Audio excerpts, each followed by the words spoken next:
Hello everybody and welcome to this dungeon guide for the Vaults of Madness.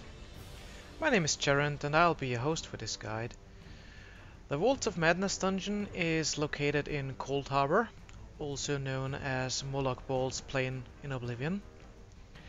The recommended level range for this dungeon is 47 to 50 or veteran rank 1, as there is no real level 54 players. The Vaults of Madness dungeon features Daedric and undead monsters, which means fighter skilled abilities will do extra damage. Please note that this dungeon guide does not include any quests that may be available or possibly altering events inside this dungeon. Also be advised that at the time of this recording, all members of the dungeon guide group are of high veteran rank, so certain encounters might look easier as for a group at the recommended level range. Alright, let's get started by introducing the members of my group, all of them fellow Alith members.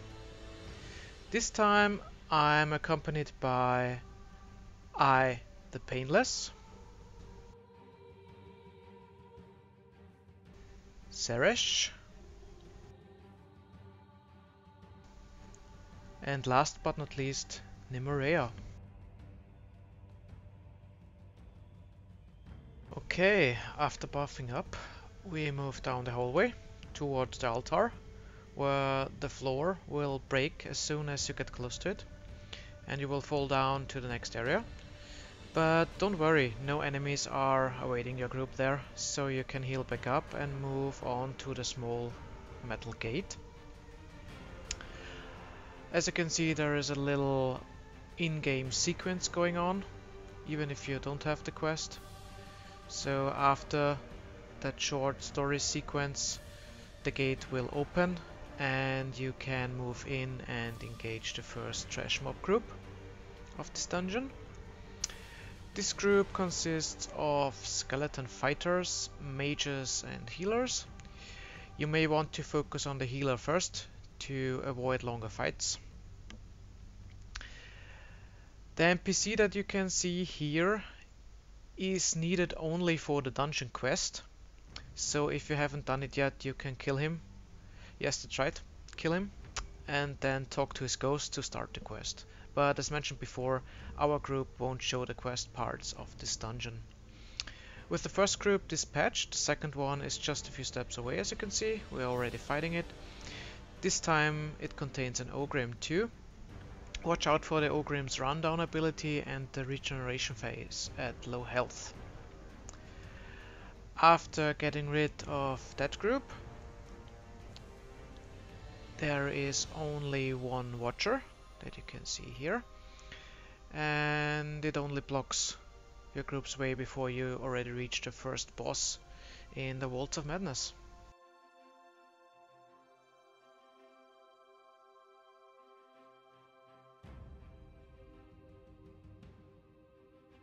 In the background you can already see the Cursed One. The Cursed One is a Wraith archetype boss accompanied by skeleton adds. While the tank takes over the boss, the other group members should first take out its skeleton adds before also concentrating on the boss. The tank can turn the Cursed One away from the group if needed to avoid the Cold Wave attack, one of its standard abilities, just a stronger version. It deals quite some damage, but you can sidestep it if you are reacting fast enough. The Cursed One's main attack to watch out for is its Drain of Life ability, easily visible by a casted blue beam on a player, dealing high damage. The healer has to look out for it, else it might kill the targeted group member. This ability can and should be interrupted as soon as possible. Once he is vanquished, there are no trash mobs in the way to the next boss encounter. And you can see already the next boss up front. This harvester type is called Ulguna Soul Reaver, and she's the second boss of the Walls of Madness. As said before, she's a Harvester type Ledra with a couple of nasty abilities. At the start of the fight she will cast a blue Daedric Flame Wall, as you can see, to block the way back. If you have ranged DPS back there, they have to get closer, else they will be burned. The tank should turn away from the group to avoid one of her stronger abilities. From time to time she will select a random group member and immobilize that player mid-air for some seconds. That player is basically paralyzed and can't do any actions. Breakout is also not possible. While doing that, Ulguna also casts 4 soul bubbles, like every normal Harvester type, so make sure to destroy them to avoid her from healing back up. In this video our healer gets affected, as you could see. While we can manage that, be aware that such a situation can get potentially dangerous for your group. Another dangerous ability is her Frontal Cone Daedric Fire Wave. She will cast it right after you see her hand start to glow. Then she will send this Daedric Fire Wave away in front of her. That's why it's important to turn away from the group, so only the tank gets hit by it. The cone gets bigger the longer the wave travels, up to about a 180-degree half circle, as you can see here. She also casts a bolt that can disorient the targeted player, but compared to her other mentioned abilities, this is a minor one.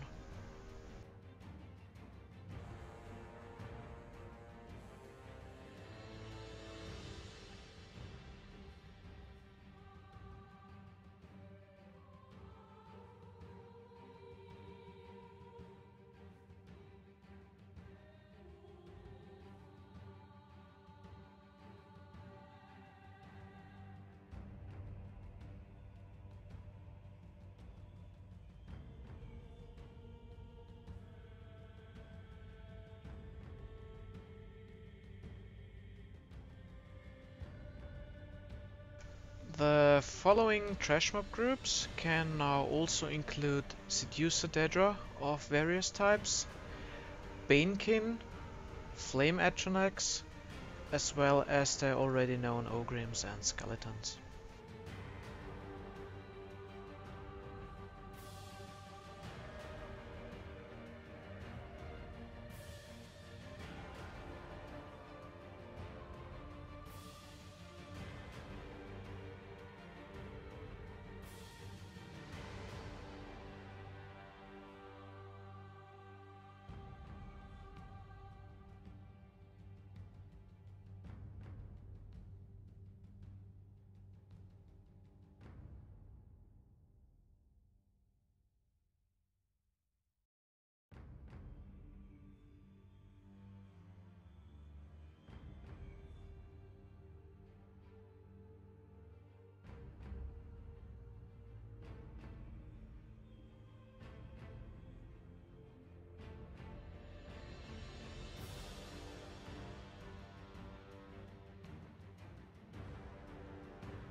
As soon as you engage the monsters in this room, the next boss, Bone Colossus archetype, will start to slowly move into the room. You can see him there right in the background. If you don't want to fight the boss at the same time as the trash mobs, you can kill the trash mobs from outside that circle formed platform if you stick to the walls, like here. As long as you don't hit the boss with abilities beforehand, you should be fine with killing the ads and then engage him.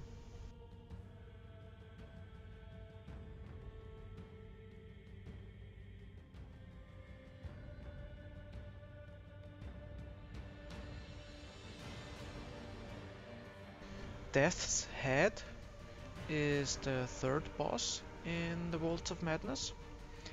He uses standard Bone Colossus archetype abilities, but also has a special one not used by normal Bone Colossi, a charge ability. Like every other Bone Colossus, he can summon skeletons that will explode after a while, as well as using a cone-based heavy attack, which can and should be blocked. The main attack is the mentioned charge attack that you could see here. Death's Hand charges directly in front of him with a very slow delay, so it can surprise and knock down the party members in its way the first time. The tank can turn Death's Head away from the group though. In the area of his charge attack, there will also spawn Daedric pools filled with skeletons. Stay away from them. They are easily visible with the blue Daedric letter O, standing for O like Oblivion, in the middle of each one. If your group can avoid the danger areas, this fight should be easy to manage.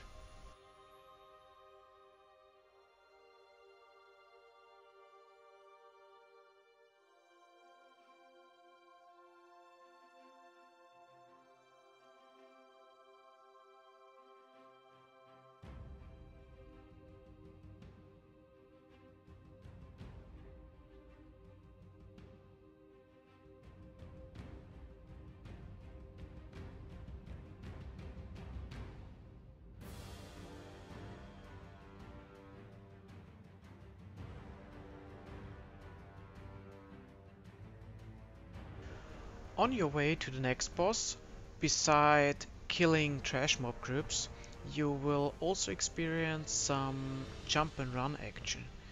This is a welcoming change compared to the otherwise straightforward move and fight style of the dungeon. While this looks like fun, there is still a slight chance to miss certain jump spots and fall to your death, most likely resulting in your group mates making fun of you for being clumsy.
Once your group reaches this plateau, Grothdar, a giant flesh Atronach, and the fourth boss of the dungeon stands in your way.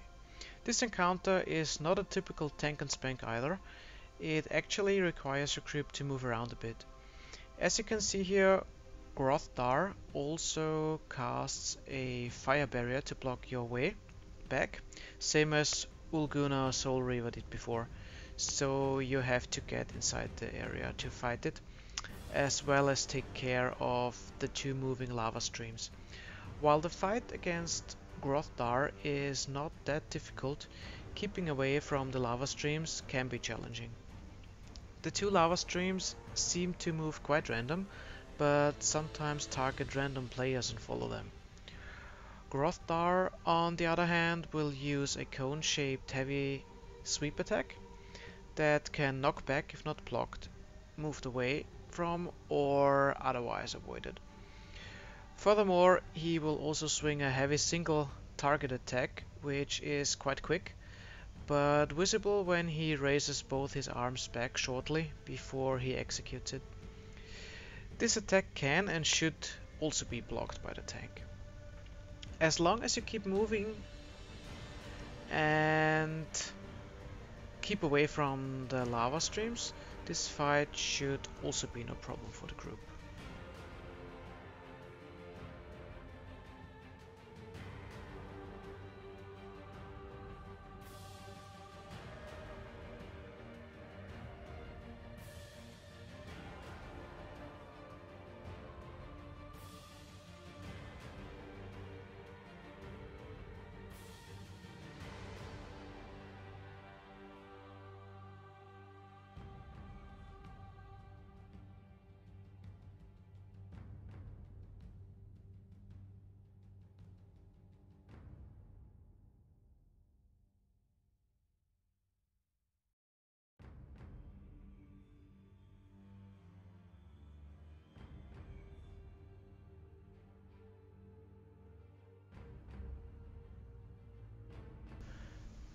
The areas are now populated mostly by zombies, soul-shriven, and Remora monster packs.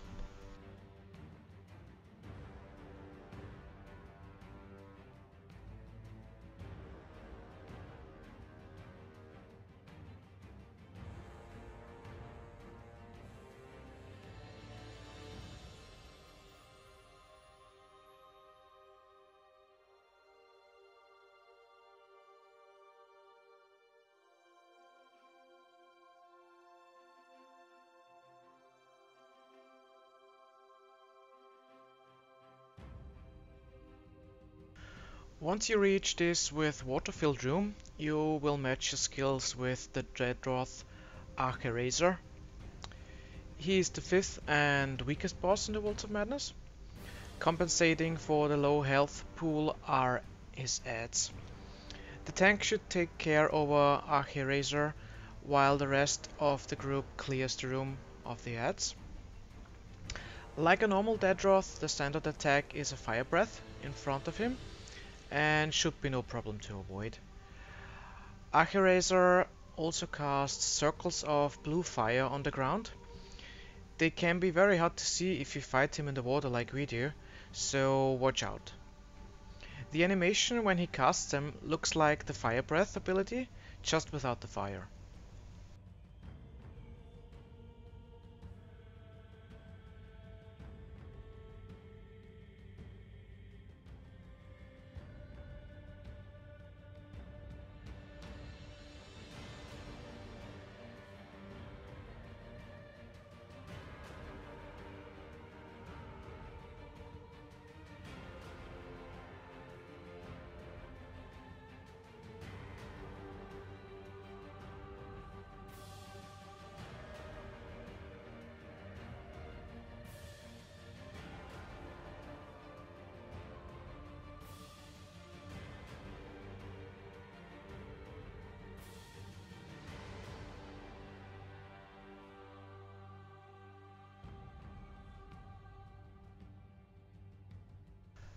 After this trash mob group with some Dremora summoners in them and some zombies and soul-driven, there is another jump and run required.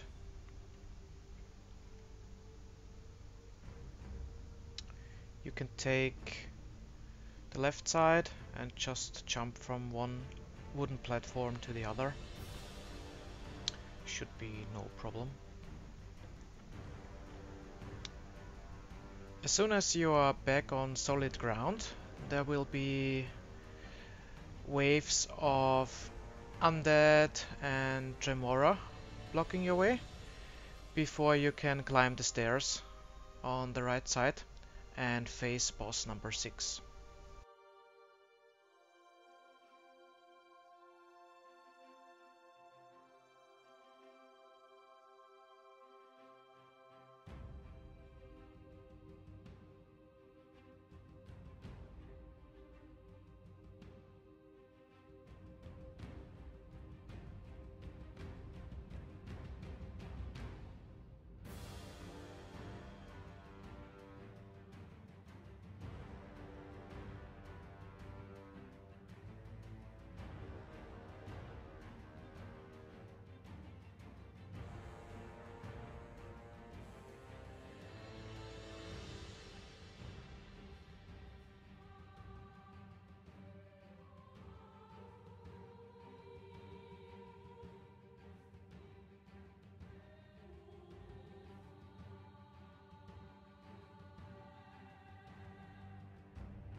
That big watcher floating down the stairs is called the Ancient One.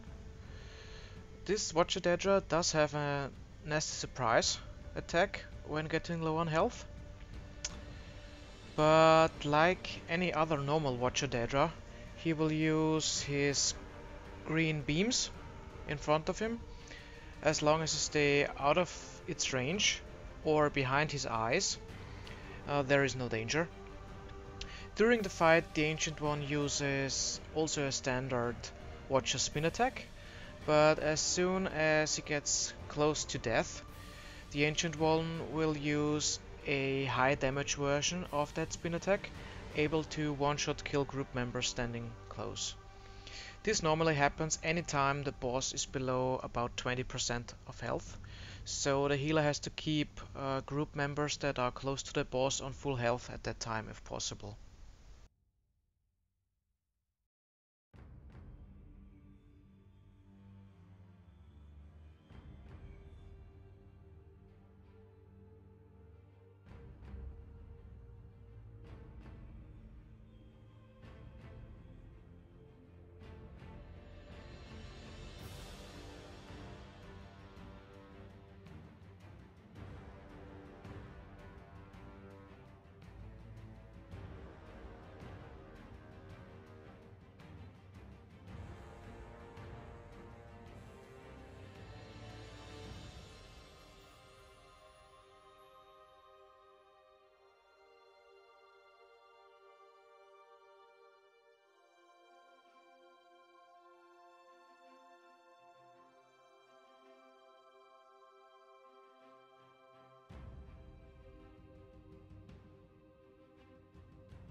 As soon as your group reaches the top of the last stairway, Iskra the Omen will show itself with a nice in-game animation, breaking through the wall and landing in the center of the platform.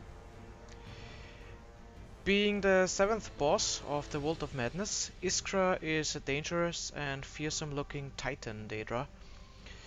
Iskra can deal quite some damage during the whole fight, so your healer has to watch out for Iskra's special attacks.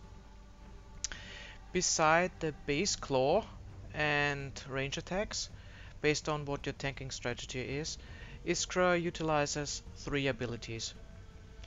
One of those 3 mechanics is Iskra flapping his wings and going airborne for a second, and then falling down right again for AoE damage.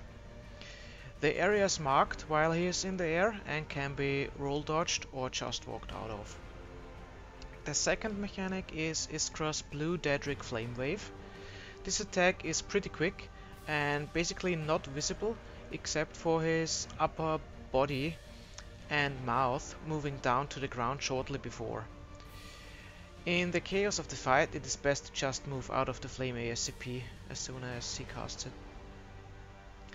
There can be up to 2 of those flame walls on the ground at the same time, so watch your surroundings.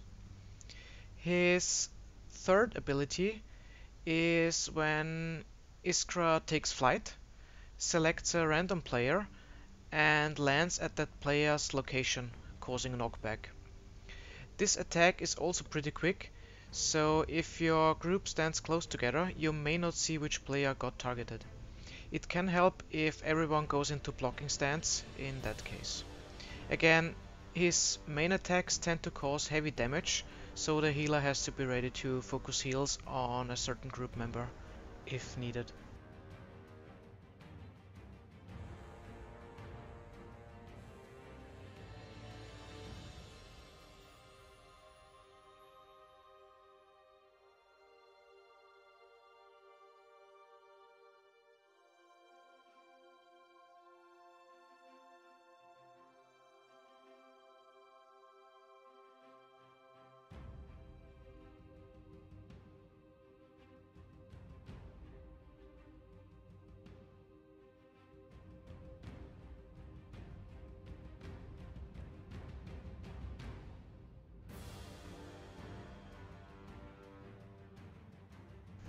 Once Iskra the Omen is defeated, open the door and enter the final areas of this dungeon.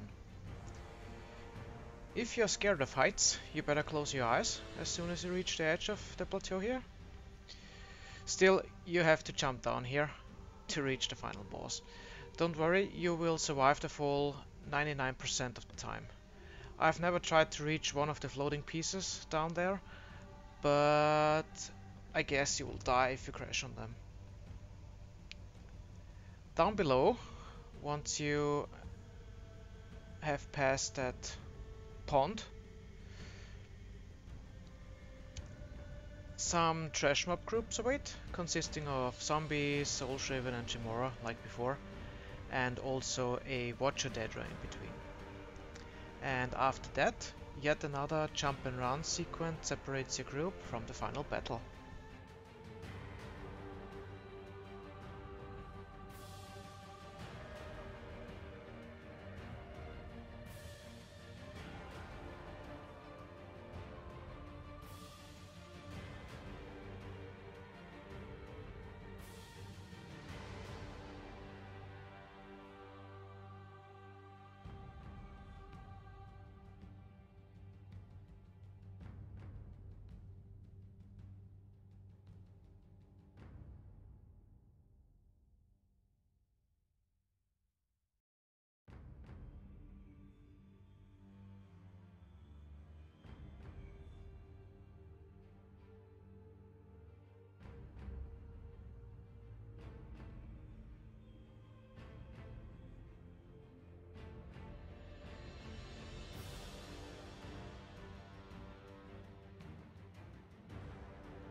Behold, the Mad Architect is approaching. The setting around him is pretty epic, I think, as well as the effects throughout the fight, as you will see in a moment. They can easily distract group members if you are not used to this last encounter, as they really look awesome. But let's focus on the boss mechanics. As you can see, the Mad Architect is a Lick archetype, so expect some unholy summoning going on during the fight. Aside from his basic attacks, the Mad Architect uses 4 abilities. 2 of them frequent and the other 2 are special ones he will use at around 50%. His 2 frequent abilities are visible up front when he raises his left arm in the air. That's the arm without the staff, by the way. After that, he either spawns black circle-formed pools with skeletons in it that will slow people standing inside down and doing low damage, or summoning skeleton mobs as well as zombies and later on also bone colossi or even a big flesh Adronach. Once his health starts to reach around 50%, he also does one of his 2 special attacks. If your group's DPS is low, you may also see the second special attack later on. For this guide we slowed our DPS output down to show both events. The first indicator for one of his special attacks coming is an AoE wave explosion. Afterwards he will levitate even higher in the air, raising both his arms. If you watch carefully, you will see that the braziers around the room start to light up with purple flames. Then 2 things can happen. If you see a purple flash of light, move away from him, as he's going to cast his Wall of Souls ability. This spell does continuous damage to all inside that wall. For the other special attack, he will cast a purple bubble, which your group has to move in as soon as possible, as he will shatter the windows of the room for heavy damage to everyone not inside the bubble. Especially this effect looks awesome, so don't get distracted and move inside the bubble.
Alright, that's pretty much all there is to say for the Walls of Madness dungeon in Coldharbour. If this guide was helpful, please consider to like this video and or leave a comment. Be sure to also check out our other guides for ESO group dungeons. Our goal is to have a guide for every one of them over time, so stay tuned. Thank you for watching, and if you ever talk to Uncle Sheo on your travels, tell him I'll visit him and his lovely butterflies soon again on the Shivering Isles. Butterflies, butterflies, I love butterflies. Okay, gotta go. Take care and bye bye.